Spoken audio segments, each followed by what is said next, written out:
Hello बच्चों। तो आज हम स्टार्ट करने वाले हैं chapter 3, that is the weather and climate. अगर आपने इसके पहले वाले चैप्टर्स नहीं देखे हैं तो आप हमारे चैनल पे जाके वॉच कर सकते हैं, क्योंकि मैंने चैप्टर 1 चैप्टर 2 ये सारे पार्ट में दिए हुए हैं और अच्छे से मैंने सॉल्व करवाया है। तब भी अब अगर आपको इससे रिलेटेड कोई डाउट रह जाता है तो do comment me in the comment section. तो वेदर एंड क्लाइमेट है आपका थर्ड चैप्टर, और इसमें जो क्वेश्चंस टेस्ट के आने वाले हैं आपके, वो है वेदर कंडीशन के ऊपर में, क्लाइमेट जोन के बारे में, Greenland and the cold island के बारे में, पैराडाइज द ग्रासलैंड के बारे में, factor affecting climate, democratic republic of Congo the land of forest, Saudi Arabia the land of sand. तो इससे रिलेटेड आपको क्वेश्चन आएंगे, तो चलिए फटाफट one by one question solve करते हैं। Dash is a condition of an atmosphere of a given place for a short period of time. Short period of time के लिए जो weather condition होती है atmosphere में, उसे आप क्या कहेंगे? Altitude नहीं कहेंगे, क्योंकि altitude height को कहा जाता है। Weather, climate, season, तो ये क्या होगा? सीजन आपको पता है कि सीजन मतलब 2 से 3 महीने तक सीजन कंटिन्यूसली होते हैं, एंड फिर उसके बाद सीजन चेंज होता है। तो सीज़न भी नहीं है यहाँ पे, क्लाइमेट भी नहीं है, क्योंकि क्लाइमेटिक कंडीशन जो होती है वो टाइम टू टाइम वेराई होती है, लेकिन ये शॉर्ट पीरियड ऑफ टाइम के लिए नहीं होती है। तो यहाँ पे होगा option number B, weather. Okay, चलिए क्वेश्चन नंबर 2 में बोला है okapi, a rare kind of dash is found in only in the forest of democratic republic of Congo. तो ओकापी किसे कहते हैं? जेब्रा को कहते हैं, हॉर्स को कहते हैं, मंकी को कहते हैं और जिराफ को कहते हैं। तो इसका करेक्ट आंसर होगा जिराफ को कहते हैं। तो ओकापी का एक फोटो मैं यहाँ पे लगा दे रही हूँ, आप उसे वॉच कर लीजिए। It is a type of a giraffe. तो option D will be your correct answer. देखने में ऐसा लगता है कि जेब्रा है, लेकिन थोड़ा बहुत जिराफ की तरह भी लगता है, तो इसे जिराफ ही कहते हैं। It is a type of a giraffe. Okay, चलिए क्वेश्चन नंबर 3 देख लेते हैं। The area that lies on both side of the equator between the tropic of cancer and tropic of capricorn is called dash. तो मैं आपको बता देती हूँ, यहाँ पे एक छोटा सा ग्लोब का फोटो है, यहाँ देख सकते हैं आप। तो हमारे मैप में ये जो है, this is one the equator, जो हमारे अर्थ को मतलब ग्लोब को 2 पार्ट में डिवाइड करता है, that is the north and the south pole. Okay, तो north hemisphere and the southern hemisphere, तो उसके ऊपर लाइज करती है 23 डिग्री हाफ नॉर्थ में एंड 23 डिग्री हाफ साउथ में Tropic of cancer and tropic of Capricorn. तो ये जो पार्ट है, तो ये पार्ट को हम क्या कहेंगे, ये पूछ रहा है क्वेश्चन। उसे हम फ्रीजिड जोन कहेंगे, नॉर्थ टेम्परेट जोन कहेंगे, टॉरिड जोन कहेंगे, या साउथ टेम्परेट जोन कहेंगे। नॉर्थ और साउथ ये दोनों तो नहीं आएगा, और फ्रीजिड जोन इसे नहीं कहते हैं। फ्रीजिड जोन जो होते हैं उसके ऊपर वाले पार्ट को आप फ्रीजिड जोन कहेंगे। तो इसका सही आंसर होगा टॉरिड जोन। तो इसे option C will be your correct answer. चलिए क्वेश्चन नंबर 4 देख लेते हैं। क्वेश्चन नंबर 4 में क्या पूछा है? क्वेश्चन नंबर 4 में पूछा है unscramble the given letter to find the name of the headgear worn by the identify the correct country in which worn। तो यहाँ पे आपको एक टर्बन, जो आप बोलते हैं ना, हमारे इंडिया में टर्बन पहनते हैं, टोपी पहनते हैं, उसी टाइप से हेड गियर पहना जाता है। तो हेड गियर का दिमाग में आते ही साथ हमें याद आता है कि कौन सी ऐसी कंट्री है जो हेड गियर पहनती है। तो पहले मैं अनस्क्रैम्बल को स्क्रैम्बल में कन्वर्ट करती हूँ, दैट इज गुटार। ठीक है, GUT GU, सॉरी एक मिनट।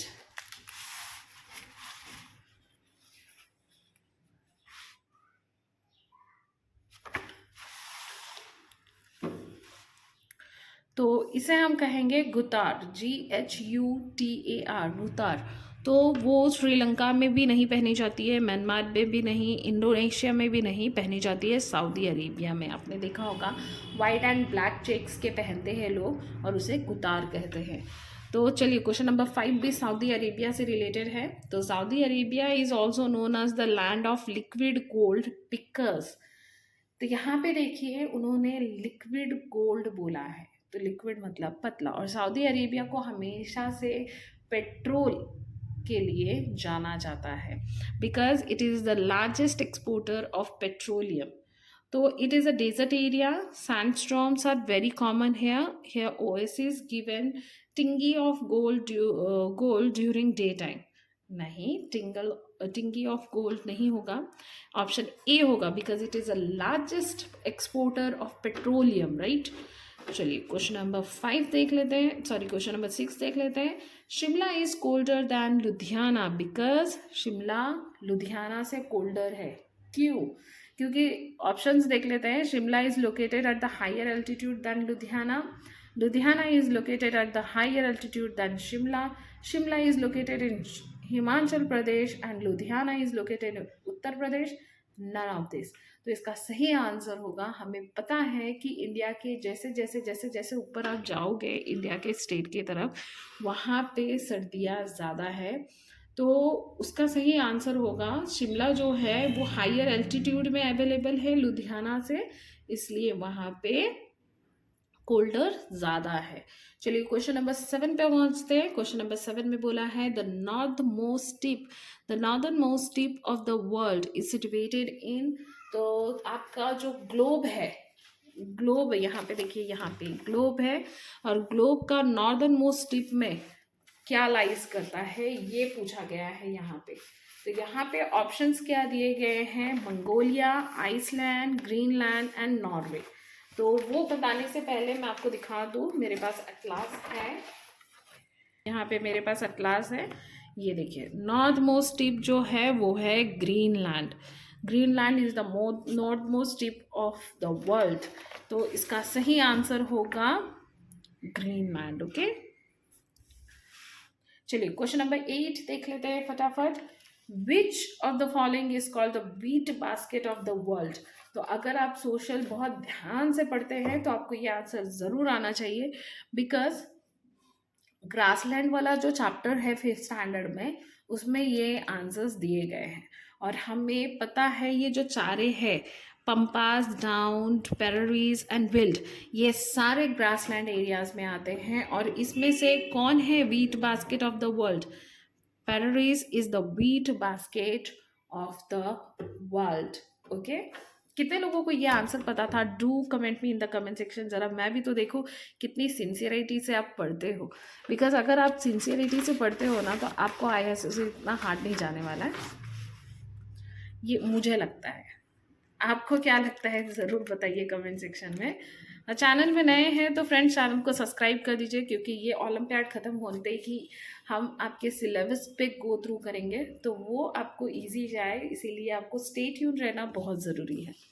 चलिए क्वेश्चन नंबर 9 देख लेते हैं. क्वेश्चन नंबर 9 में बोला है which of the following factor affect the climate of a place. तो कोई भी जगह के क्लाइमेट को क्या इफेक्ट करता है? Altitude, distance from the equator, distance from the sea, all of this. तो क्या इफेक्ट करता है इसमें?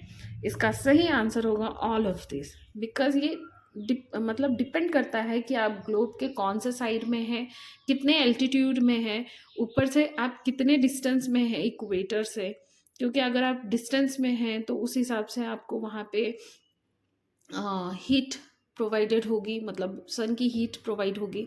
डिस्टेंस फ्रॉम द सी, आप सी से कितना ज़्यादा दूर है. तो इसीलिए ये सारी फैक्टर्स जो है ये इम्पॉर्टेंट है for the effect of the climate. So all of this will be your answer. Question number 10 में पूछा है which of the following statement is correct. कौन सी स्टेटमेंट करेक्ट है ये आपको बताना है. तो चलिए देख लेते हैं. ऑप्शन में बोला है climate of a region can change daily. तो नहीं, ये इनकरेक्ट है. Weather of a region can change daily. तो polar areas have cold climate because sun rays are always slanting and provide less heat. जाहिर सी बात है, हमारा जो अर्थ है वो स्लाइट ये होने की वजह से, स्लैंटिंग होने की वजह से सूरज की रोशनी जो है वो डायरेक्ट इक्वेटर पे पड़ती है and north and southern hemisphere pole जो है वो थोड़ा स्लैंटिंग रेस मिलते हैं उसे. तो इसके वजह से लेस हीट प्रोवाइड होती है उनको.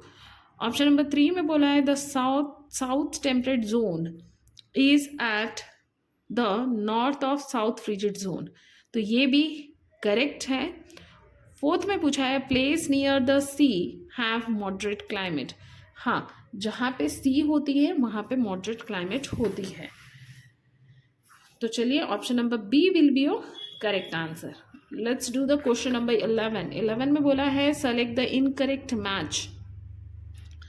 डेजर्ट दिया है, कंटिनेंट दिया है, एटाकामा है डेजर्ट में, गोबी है, कालाहारी है, थार है। Atacama in Africa? No, Atacama is in South America. Because Atacama आपके सोशल के चैप्टर में आप अगर डेजर्ट वाले पार्ट में पढ़ोगे तो वहाँ पे आपको इसके बारे में बताया गया, तो आप वहाँ पे गो थ्रू कर सकते हैं for more information. Okay, Atacama is in South America. तो ये ऑप्शन जो है ये रॉन्ग है। तो option A will be your correct answer, because directly answer direct wrong ही बता रहा है। गोबी जो है वो एशिया में है, कालाहारी जो है अफ्रीका में है, थार जो है वो एशिया में है। So 11 का A will be your correct answer. Okay, let's do the question number 12. 12 में बोला है select the option that correctly fill in the blanks. तो यहाँ पे आपको fill in the blanks करना है। तो the monsoon winds coming from the dash and the dash bring all over India during the rainy season. तो क्या है मॉनसून विंड? ये थोड़ा मतलब क्लाइमेट वाले पार्ट में है, आपके चैप्टर जो है क्लाइमेट कंडीशंस के बारे में, उसमें है ये, इसके बारे में मेंशन है। जो अरेबियन सी है, अरेबियन सी जो है द मॉनसून विंड कौन लाता है? अरेबियन सी लाता है। And bay of Bengal brings rain all over the India. तो ये याद रखिएगा, बिकॉज अगर आपने ये पढ़ा है तो do let me know in the comment section. पता तो चले आप कितना ध्यान दे के पढ़ाई करते हैं। चलिए क्वेश्चन नंबर 13 में बोला है Mumbai is situated closer to the equator then Delhi but still it is not warmer. Mumbai जो है आप देखेंगे तो इक्वेटर के पास है, लेकिन दिल्ली नहीं है। लेकिन दिल्ली वार्मर है, लेकिन दिल्ली वार्मर है ड्यूरिंग समर। तो उसके कारण क्या है यहाँ पे ये पूछ रहा है आपको। Following is the reason for this, what is the following reason? तो Delhi is closer to sea, तो नहीं, दिल्ली जो है वो सी के आसपास भी नहीं है। मुंबई इज क्लोजर टू सी, हाँ मुंबई जो है वो सी के क्लोजर में है। लेकिन ऑप्शन सी में बोला है in summer the sea water stay warmer then the land, नहीं। यहाँ पे ऑप्शन नंबर डी में भी बोला है in summer the land breeze keeps the place near the sea cold. तो ये बात भी सही है, लेकिन इसका डायरेक्ट आंसर जो होगा वो नंबर बी होगा। Option B will be your correct answer. तो यहाँ पे हमारा पार्ट खत्म होता है, पार्ट 1। तो मैं कल फिर पार्ट 2 डालूंगी। तब तक के लिए स्टे ट्यून रहे, अपने फ्रेंड्स के साथ ये वीडियो शेयर करें ताकि उनको भी पढ़ाई में इतनी हेल्प हो सके। और अगर आपको भी हेल्पफुल हो रही है तो do let me in the comment section. Okay, if you have not subscribe my channel, subscribe it fast. तब तक के लिए स्टे ट्यून एंड बाय।